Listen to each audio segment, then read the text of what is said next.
कल्प वृक्ष गुरुदेव कल्पना दूर निवारे, घी चिंतामणि भाई चितम निरंक उदारे। भक्ति मुक्ति दातार संग कछु नहीं ताके, अष्ट सिद्धि नव निधि रहे चरणानित जाके। काम धेनु हर कामना करे कुबेर निहाल, यूं रामचरण गुरुदेव में सुर कर पूजा। परम श्रद्धे परम श्रद्धा ईश्वर प्रातः स्मरणीय वंदनीय अर्चनीय पूजनीय श्लाघनीय प्रशंसनीय श्रद्धेय वरेण्य अनंत श्री विभूषित जगत गुरु राम स्नेह संप्रदाय के जन्मदाता पूज्यपाद भगवत स्वरूप स्वामी जी श्री रामचरण जी महाराज के पावन पाद पद्मों में प्रणिपात करते हैं। तदनंतर परम श्रद्धास्पद वीतराग परमंश परिव्राजकाचार्य भजनिक उपाधि से अलंकृत बड़ा रामधारा की इस पावन धरा को तीर्थ स्वरूप अपने चरण रज से पावन करने वाले संस्थापक स्वामी जी श्री भगवान दास जी महाराज के पावन पाद पद्मों में वंदन।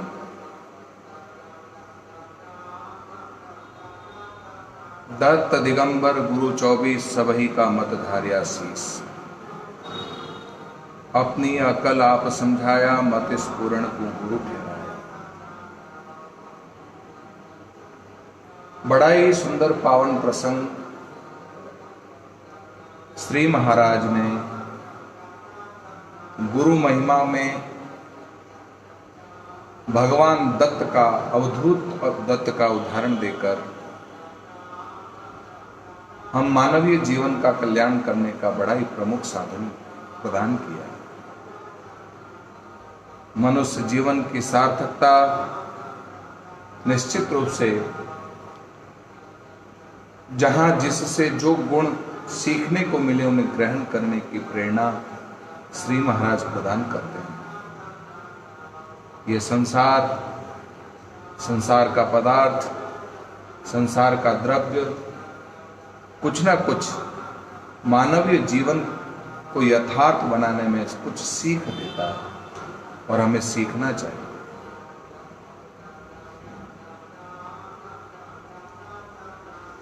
दत्तात्रेय भगवान ने भगवान नंद नंदन यशोदानंदन कुंद मुकुंद हृदय चंद्र श्री श्याम सुंदर के पूर्वज यदु महाराज को 24 गुरुओं का चिंतन करते हुए पृथ्वी सहनशीलता क्षमा धैर्य का दिव्य गुण सिखाने का प्रदान करती है। वायु में असंगता निर्लिप्तता जैसे दिव्य गुण सीखने को मिलते हैं। आकाश मुस्कुराता हुआ दिव्य भाव व्यापकता सीखने को मिलती है। भगवान की व्यापकता और सर्वत्रता का होने का आभास आकाश जैसे तत्व से सीखने को मिलता है। जल तत्व शीतलता स्निग्धता पवित्रता और मधुरता का दिव्य गुण सीखने को मिलता है। अग्नि ज्योतिर्मय तेजमय होने की सीख प्रदान करता है। चंद्रमा न घटता है न बढ़ता है, चंद्रमा की कलाएं घटती बढ़ती है। आत्मा अविनाशी है, अखंड है, अपरिवर्तनशील है, अद्वितीय है। यह देह विनाशी भाव है जो चंद्रमा की कलाओं की तरह घटता बढ़ता है। सूर्य की दिव्यता परोपकारमय जीवन देने की सीख देता है, वो हमें बहुत कुछ देता है। यह दिव्य गुण हमें आत्मसात करना चाहिए। कबूतर की तरह आसक्ति, घर गृहस्थी में फंसे रहना, ये कोई जीवन का लक्ष्य नहीं है। इसलिए कबूतर से सीखना चाहिए घर गृहस्थी में आसक्ति नहीं हो, जीवन का उत्थान करने के लिए एक व्यवहारिक जगत में इन सब का पोषण करते हुए, कर्तव्यनिष्ठ निभाते हुए हमें अपने जीवन का कल्याण करना चाहिए। अजगर से संतोष प्रवृत्ति सीखने को मिलती है, समुद्र गंभीरता और प्रसन्नता, ये 2 गुण सीखने को मिलते हैं। पतिंगा, हे राजन, मैंने 11वां गुरु भी बनाया है और वह है पतिंगा। संसार एवं प्रवृत्ति में विचरण करते हुए जब मैं आगे बढ़ा तो मैंने एक पतिंगे को देखा। पतिंगे से मैंने सीखा, वह भी मेरा गुरु है। जैसे वह रूप पर मोहित होकर आग के पास जाता है और जल करके राख हो जाता है, ऐसे ही इंद्रियों के वश में न रखने वाले पुरुष स्त्री के सौंदर्य में को देखकर मोहित होकर के उसी में डूब जाता है और अपने आप को जला करके खाकर जीवन का सर्वनाश कर देता है। वासना व्यक्ति को पतित कर देती है। पतिंगे से मैंने यह शिक्षा ली कि रूप को वासनात्मक भाव से देखोगे तो बर्बाद हो जाओगे।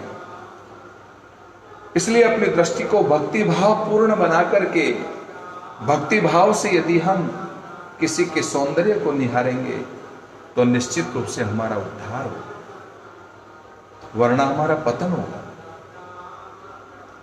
लाहौर की धरती पर एक महात्मा गुजर रहे थे। नवाब के महल पर दृष्टि पड़ी। झरोके में से एक सर्वांग युवती, नव यौवना, बहुत सुंदर स्त्री युवती थी, अपने बाल को संवार रही थी। महात्मा की दृष्टि पड़ी और वहीं टिक गए, नजर वहीं गड़ गई। बहुत देर तक निहारते रहे, निहारते रहे, निहारते रहे, निहारते रहे। अचानक युवती की दृष्टि महात्मा पर पड़ी और देखा, अरे ये महात्मा तो मेरी सुंदरता पर मुक्त हो गया, जो मुझे बार बार देख रहा है, मेरी ओर आंखें गाड़े हुए। तब कहा, ओ महात्मा, ओ महात्मा, यहां तो अपने आप को सरकलम किए जाते हैं, यहां तो सरकलम किए जाते हैं। अपने आप को मिटा करके मेरे पास, मेरे को पाने की चेष्टा करनी चाहिए। तब महात्मा बोले, न तुझसे गरज, न तेरे रूप से गरज, हम तो वसो भरी कलम को, उस कन्हैया की कलम को निहार रहे हैं। वाह, तू कितना सुंदर है। इस धरती पर तेरी इससे भी बढ़कर कोई सुंदरता होगी? हम तो उस कन्हैया की कलम को निहार रहे हैं। तेरी दृष्टि में भेद है, जो तू मुझे विकारग्रस्त अवस्था में देख रही है, पर मेरी आंखों में, मेरी दृष्टि में भक्ति भाव पूर्ण आंखें हैं, जिससे मुझे कन्हैया की कलम को निहारने का मुझे अवसर मिला है। सौंदर्य में परमात्मा रूप देखो, उसका आदर करो, सम्मान करो। ऐसा करोगे तो स्वयं का भी कल्याण होगा, संसार में भी मर्यादा और शांति बनी रहेगी। समाज में कलह का मुख्य प्रमुख कारण ये वासना भी है।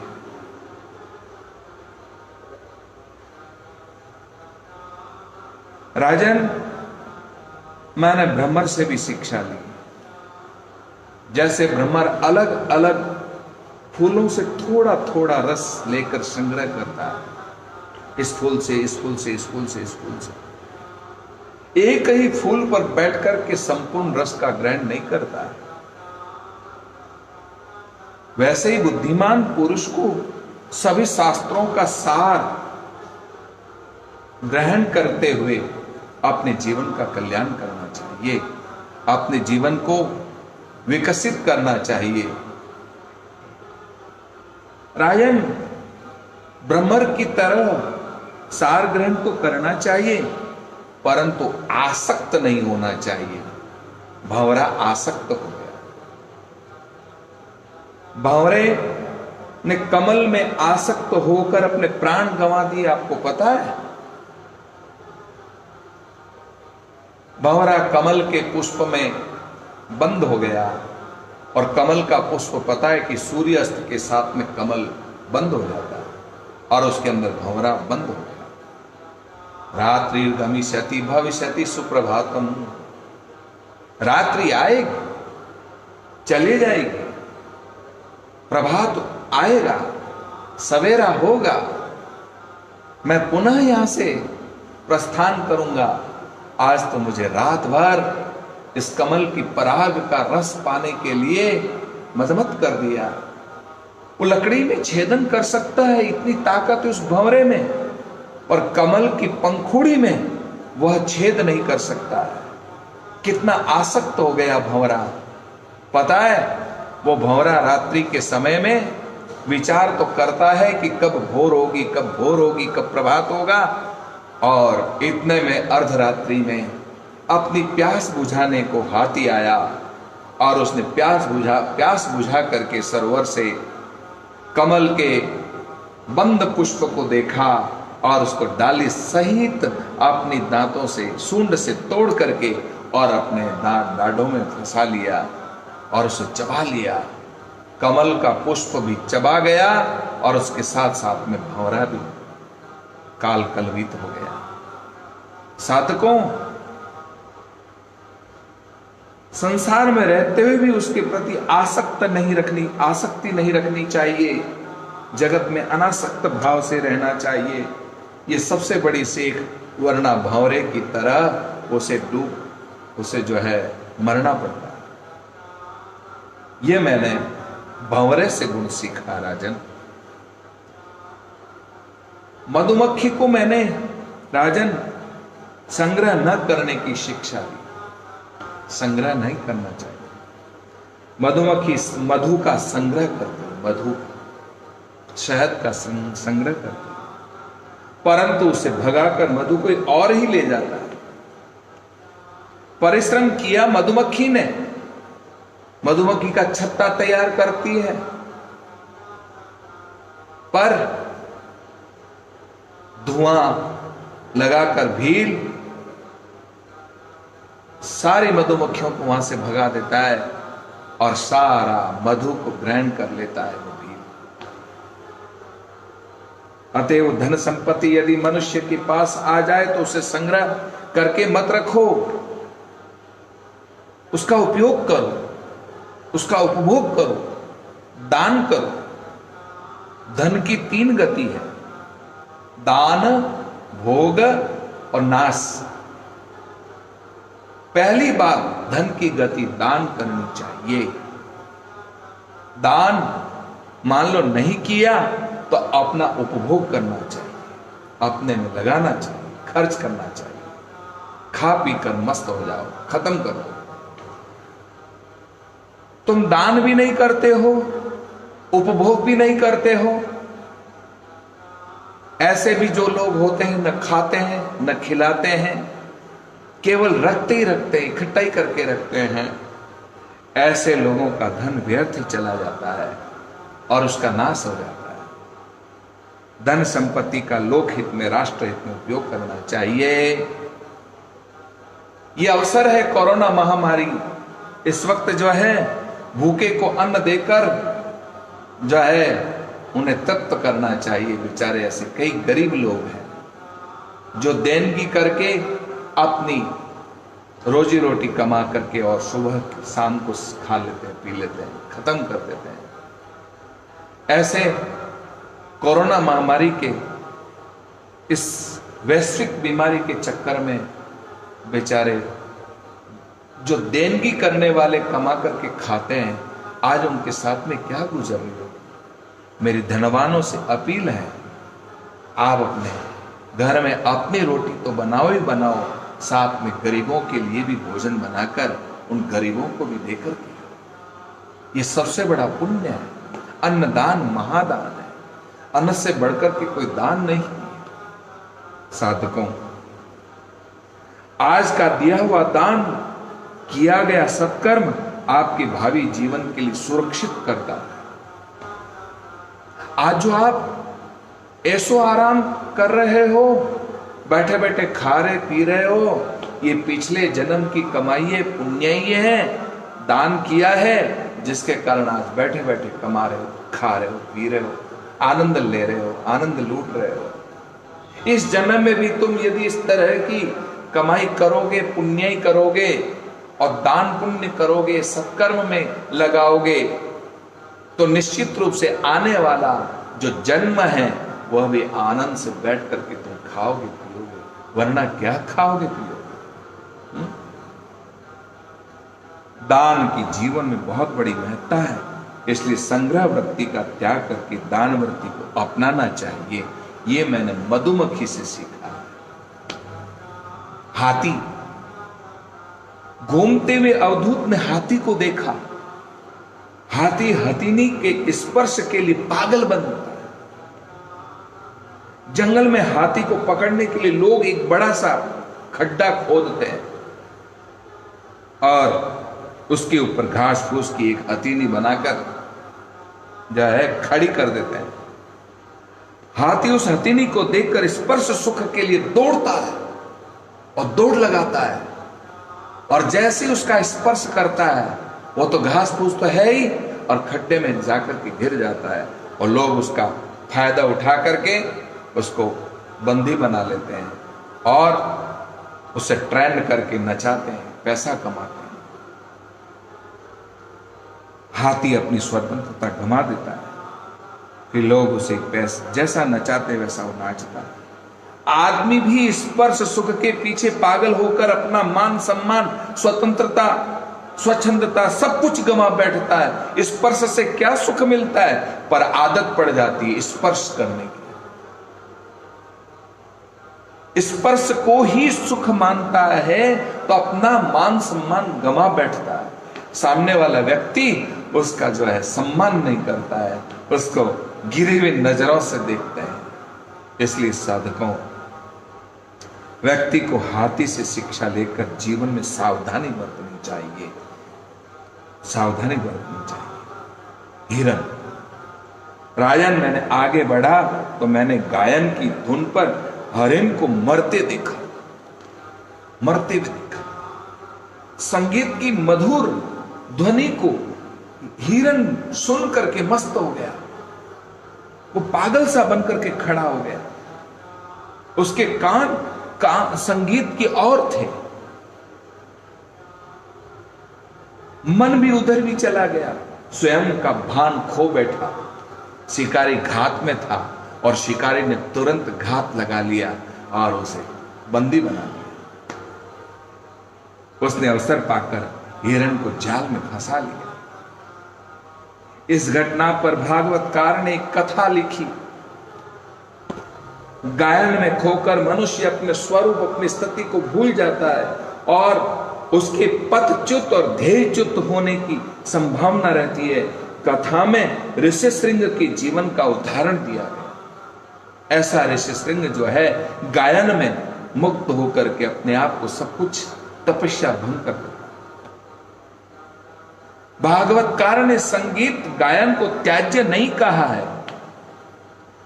भागवतकार ने संगीत को नहीं, अश्लील गीतों की निंदा की है। अश्लील गीतों का गायन नहीं करना चाहिए। गीतों, अश्लील गीतों के धुन पर हम ऐसे ऐसे गीत बनाकर प्रस्तुत करते हैं जिससे भागवत का मजा भी खत्म हो जाता है, भागवत के साथ में खिलवाड़ होती है। क्योंकि भागवत मनोरंजन का साधन नहीं है, ये मन के रंजन को खत्म करते हुए एक परमंश बनाने की कला भागवत के दौरान है। इसलिए ऐसे गीत का गायन नहीं होना चाहिए जिससे विकार उत्पन्न हो जाए, शास्त्र का मजाक उड़ाए, ऐसा तत्व ज्ञान होना चाहिए। भाववर्धक भक्तिवर्धक संगीत जीवन में रस घोलता है, जीवन में दिव्यता लाता है। शब्दों के भावों को सही रूप में समझना आवश्यक है, इसके लिए चिंतन मनन करना चाहिए। इसलिए मैंने भंवरे से हिरन से मैंने ये शिक्षा सीखी। मछली, अवधूत मछली से प्राप्त सीख सुनाते हैं। हे यदु, हे राजन, कांटे से लगाया गया मांस खाने मछली आती है और कांटे में फंस करके वो मछली मर जाती है। इस सुख की, जीव की स्वाद की लालसा मछली को मारती है। ये स्वाद क्या काम आया? ये स्वाद क्या काम आया? थोड़े से स्वाद के चक्कर में हम अपने आप को डुबो देते हैं। अतएव राजन, जीवा पर भी मनुष्य को नियंत्रण रखना चाहिए। ये जीवा, ये रसनेन्द्रिय जो है, ये बहुत कुछ ग्रहण करने के लिए विवश कर देती है, इसलिए इस पर कंट्रोल करना चाहिए। क्या स्वाद के चक्कर में पड़ते हो? जैसा मिले वैसा खा लो। एक ही कटोरा है, अंदर कोई कटोरियां अलग अलग नहीं है। आहा, आमरस का स्वाद अलग है, दही बड़े का स्वाद अलग है, रायते का स्वाद कुछ और अलग है। सारे स्वाद के चक्कर में हम अलग अलग कटोरियों में पुरसा करके अलग अलग खाते पीते हैं, और अंदर कटोरा तो एक ही है। इसी में तो सब जाएगा। कढ़ी भी यहीं जाएगी, खीर भी यहीं जाएगी, रायता भी यहीं जाएगा, सब्जी भी यहीं जाएगा, हलवा कलाकंद भी यहीं जाएगा। कटोरा एक ही होना, फिर क्यों स्वाद के चक्कर में पड़ना है? इसलिए मनुष्य को जीवा पर कंट्रोल करना चाहिए। कई लोगों को देखता हूं कि नमक कम होता है तो थाली को फेंक देते हैं और गुस्से में आकर के चिल्ला उठते हैं, नमक नहीं है इसमें, ऐसा नहीं है, ऐसा बनाते हो, वैसा करते हो। घर में कलह होता है, क्यों इस जीवा को तुमने स्वादु बनाया? इसमें झगड़ा करने की कहां आवश्यकता हुई? कलह करने की कहां आवश्यकता हुई? घर में विवाद बनाने के तुम कारण क्यों बन रहे हो? जैसा बना है तुम खा लो। मुझे एक कथा याद आती है, मुझे कहानी याद आती है। नई नई घर में बहू आई, लोगों की आदत बता रहा हूं मैं। नई नई घर में बहू आई और सास की आदत तो आदत है, तो हर दिन आए दिन जो है बहू को टोकती रहती थी। एक दिन बहू ने जो है कढ़ी बनाई। क्या बनाई? कढ़ी बनाई। तो कढ़ी बनाई तो बहू ने थाल में कढ़ी और चपाती परोस कर करके सासू मैया से कहा, आओ भोजन करो। सासू मैया ने जैसे ही भगवान को हाथ जोड़ा और भगवान को भोग लगाया, और जैसे ही कढ़ी में मिलाकर चपाती को खाने लगी, चिल्लाई जोर से, बहू! एकदम कान खड़के और वो आई, जी सास। सास जी की बच्ची, शर्म नहीं आती तुझे? इतना नमक डालते हैं इसमें कढ़ी में, घर बर्बाद कर दिया। ओहो, फिर तो देखो आप, सास पुराण तो, अरे राम राम राम राम राम। सास पुराण भी बड़ा विचित्र पुराण है। हमारे 18 पुराणों को कोई सुने न सुने, पर सास पुराण को तो बहुत प्रसिद्ध है। सास पुराण, बहू पुराण, ननंद पुराण, जेठानी पुराण, देरानी पुराण, ये पुराण अलग ही है। तो साहब इतनी चिल्लाई कि बस पूछो मत। बड़बड़ बड़बड़ बड़बड़ बड़बड़ करती गई और 2 कटोरी कढ़ी पी गई। कितनी? 2 कटोरी। इतने बड़बड़ करने के बावजूद भी, इतना नमक तेज होने के बावजूद भी 2 कटोरे कढ़ी पी गई। बहुत समझ गई। दूसरे दिन चख करके पहले से जो है फिर कढ़ी बना करके तैयार करके, और सासी से कहा, सासी भोजन कर लीजिए। भोजन करने बैठी, भगवान को भोग लगाया और हमेशा की तरह जैसे ही वह कढ़ी में चपाती लगा करके खाने लगी, बहू क्या बात होगी, आज कढ़ी को पहले ही छक लिया, आज नमक सही था, फिर काहे को वो चिल्ला उठी। पास में आई, जी सास जी, सास जी की बच्ची, कल ऐसी कढ़ी क्यों नहीं बनाई थी? अरे बाप रे, कल की कल गई, आज तो अच्छी बनी, खा लेना, पर स्वभाव पड़ा है, स्वभाव है। तो इसलिए कहने का अभिप्राय है कि स्वादवाद जो है विवाद को बढ़ाता है, झगड़े बढ़ाते हैं।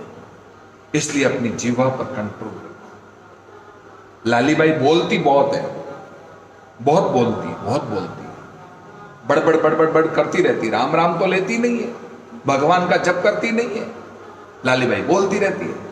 ऐसी जीवा पापणी न जाने सो दया अपनी, राम नाम लेबे को भूंडी असलात है, चुगली को चौकस लड़बे को बड़ी लड़ा, खाएबे को खट रस निका कर खाती, बातन को भातन को लाए को बनाए के, आछी बुरी बात को दौड़ी चली जाती है। कहता है निपट यारो कैसे समझाऊं, यहाँ को पिया चाहूं राम रस दौड़ी विष खाती है। कवि ने कहा है ये जिह्वा खाने के लिए दौड़ती है, ये जिह्वा जो है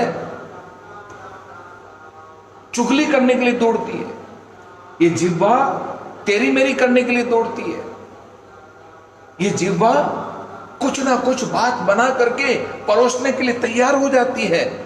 पर ये निठल्ली ऐसी है कि इसको कहो हे रसना तू राम राम जप, पर ये राम राम रसना जपती नहीं, जपती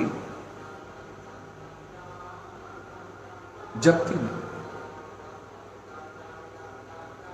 एक बार दांतों को गुस्सा आ गया,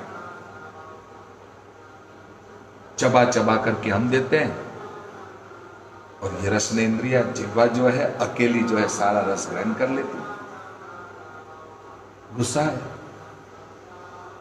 गुस्सा आया तो दांतों ने काट लिया जीभ को आया गुस्सा। लालीबाई को दांतों से कहा, ए खबरदार, आज तुमने काटा और कल काटा ना तो भरी सभा के अंदर मैं ऐसा कुछ करूंगी तुम्हारी बत्ती सी बाहर आ जाएगी।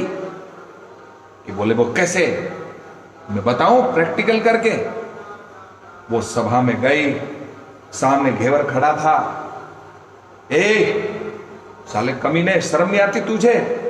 और जैसी जीवा ने कहा उसी वक्त घेवर को आया गुस्सा, और गुस्से में आकर के कहा, ए खबरदार, जरा जबान संभाल के बोल, तेरी बत्ती सी एक मुक्का पड़ेगा, तेरी बत्ती सी टूट जाएगी। अब बताओ, जिह्वा बोल गई पर मार किसको पड़ी? दांतों को पड़ी, बत्ती सी दांत बाहर आ गए। इसलिए दांत संभल करके रहे, दांत संभल करके रहे भैया। अपने को जो है काटना नहीं है, काटना है कल कुछ और जिह्वा अपना उपाय करेगी, हमारी बत्ती सी तोड़ देगी। इसलिए भैया संभल करके रहना। तो मैं प्रसंग आपको सुना रहा था, जिह्वा को जरा कंट्रोल में रखो। रस स्वाद में नहीं हो, राम रस का स्वाद, राम रस का स्वाद, और राम रस के स्वाद में अपना जीवन व्यतीत करोगे तो जीवन धन्य बनेगा। तो मछली से मैंने शिक्षा ली है कि स्वाद को जीतना चाहिए। जो रसना को जीत लेता है वह सर्वस्व को जीतता है। जीतम सर्वम जीते रसे, ऐसा श्रीमद् भागवत में कहा है। 11वें स्कंद के 8वें अध्याय के 21वें श्लोक में यह बात कही है। जीतम सर्वम जीते रसे है, जिसने इस जिह्वा को जीत लिया यानी कि उसने सब कुछ जीत लिया। घड़ी तेज गति से भागती हुई इशारा कर रही है और मुझे विवश कर रही है फिर भी मैं ये कह दूं, दत्तात्रेय अवधूत जी इस प्रकार रूप, गंध, स्पर्श, शब्द और रस, इन पांचों विषयों पर चर्चा की। केवल एक एक विषय पर ये पांचों रस जो है, आंख रूप को, कान शब्द को, नासिका गंध को, जिह्वा स्वाद को, और हाथ स्पर्श को। अब एक एक इंद्रियों के चक्कर में, विषयों में बंधन में बंधा, तो पतंगे को जलकर भस्म होना पड़ा, अभी प्रसंग सुना। हिरण को शब्द सुन करके घात लगाया और उसे फंसना पड़ा। भंवरे को नासिका का स्वाद जो कमल के पराग में बंद हो गया। मछली स्वाद के चक्कर में आकर के जो है मर गई। और हाथी स्पर्श से, बताओ, एक एक जीवों का उदाहरण रूप, रस, गंध, स्पर्श, शब्द से ये पांचों प्राणी मर गए। और ये मनुष्य में पांचों के पांचों गुण हैं जो अवगुण के रूप में। इन पांचों इंद्रियों से जो है वो पाप कमाता है। बताओ मनुष्य की क्या गति होगी। गरुड़ पुराण मरने के बाद में जब सुनाते हैं तो इन पांचों के बारे में जबरदस्त चर्चा की, पांचों विषयों का बड़ा विस्तार वर्णन किया है। पर व्यक्ति मर जाता है, उसके बाद में उसको गरुड़ पुराण सुनाते हैं, क्या फायदा। मैं तो ये निवेदन करता हूं, हे पंडितों, तुम जो है कभी किसी जीव का जन्म हो तो जन्म के बाद में इस गरुड़ पुराण को सुनाना चाहिए, ताकि वो अपने जीवन में इन पांचों विषयों से सुख भोगने वाला वो कम से कम मरे तो नहीं, बंधन में बंधे तो नहीं। किस तरह से एक एक प्राणी बंधन में बंध करके मर गए। और ये मनुष्य रूप से भी मर रहा है, आंख से भी मर रहा है, कान से भी मर रहा है, जबान से भी मर रहा है, नासिका से भी मर रहा है, और हाथ से भी मर रहा है। ये पांचों विषय सुख भोग हमारे जीवन में। इसलिए गरुड़ पुराण को बहुत अच्छी तरह से पढ़ करके चिंतन करो, विचार करो कि पांचों विषयों से हमको कैसे बच के रहना चाहिए। अस्तु, घड़ी ने इशारा किया, मैं आज इतना ही, अगला निवेदन कल आपको सुनाता हूं। राम राम राम राम राम राम राम।